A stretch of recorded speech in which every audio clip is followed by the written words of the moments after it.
जेव्हा सुरुवातीला आपण एखाद्या व्यक्तीकडे जास्त लक्ष देत नसतो, तेव्हा ती व्यक्ती आपल्या पाठीमागे लागलेली असते की तू मला अटेन्शन दे.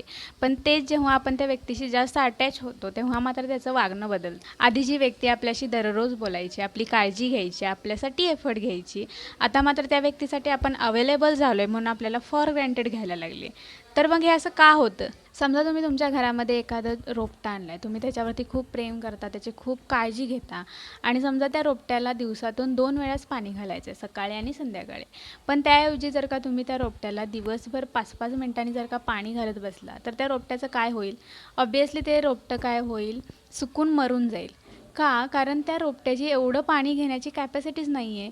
आणि सेम असंच काहीसं आपल्या नात्यामध्ये होतं. आपण एखाद्या नात्यामध्ये खूप प्रेम, खूप वेळ आणि खूप एफर्ट देतो, पण त्या समोरच्या माणसाची तेवढी घेण्याची कॅपॅसिटीच नसते. आपलं ह्युमन नेचर किती फनी आहे. म्हणजे एखादी गोष्ट जोपर्यंत आपल्याला मिळत नाही, तेव्हा ती आपल्याला हवीहवीशी वाटते. पण जेव्हा ती गोष्ट आपल्याला मिळते, तेव्हा ती आपल्याला बोर वाटते. का तर ती आपले हॅबिट झालेली असते आणि मग आपण त्यामध्ये काहीतरी नवीन शोधायला लागतो.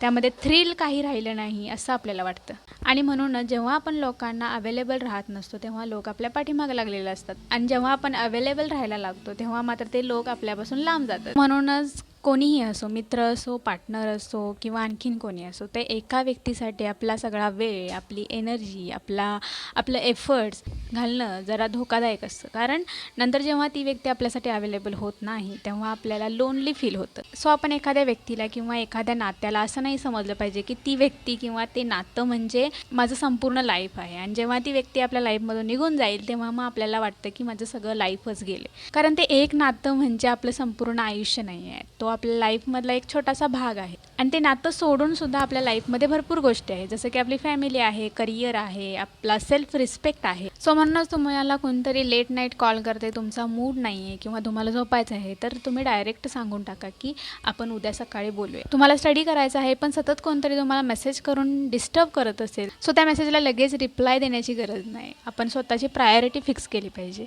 सो त्यामुळे आपण टू अवेलेबल राहणं थांबवलं पाहिजे. नाहीतर मग लोक सरळ सरळ आपला वापर करतात आणि मग आपल्याला वाटतं की सुरुवातीला मी त्यांना हवीशी वाटत होते किंवा हवासा वाटत होतो, पण आता त्यांना वाटत नाही. तर जसा झाडाला पाणी मोजून द्यावं लागतं, तसंच आपण आपल्या नात्यांमध्ये प्रेम, काळजी आणि एफर्ट त्या पर्सनला व्हॅल्यू आहे की नाही हे बघून द्यायला पाहिजे. बाकी life is very beautiful. Friendship किंवा रिलेशनशिप हा आपल्या लाईफचा एक छोटासा भाग आहे, आपलं पूर्ण लाईफ नाही आहे. सो ह्याबद्दल तुमचं काय मत आहे मला कमेंटमध्ये नक्की सांगा. व्हिडिओ आवडला असेल तर नक्की लाईक करा, शेअर करा आणि मी ऋतुजा भेटूया नेक्स्ट व्हिडिओमध्ये. Till then bye bye.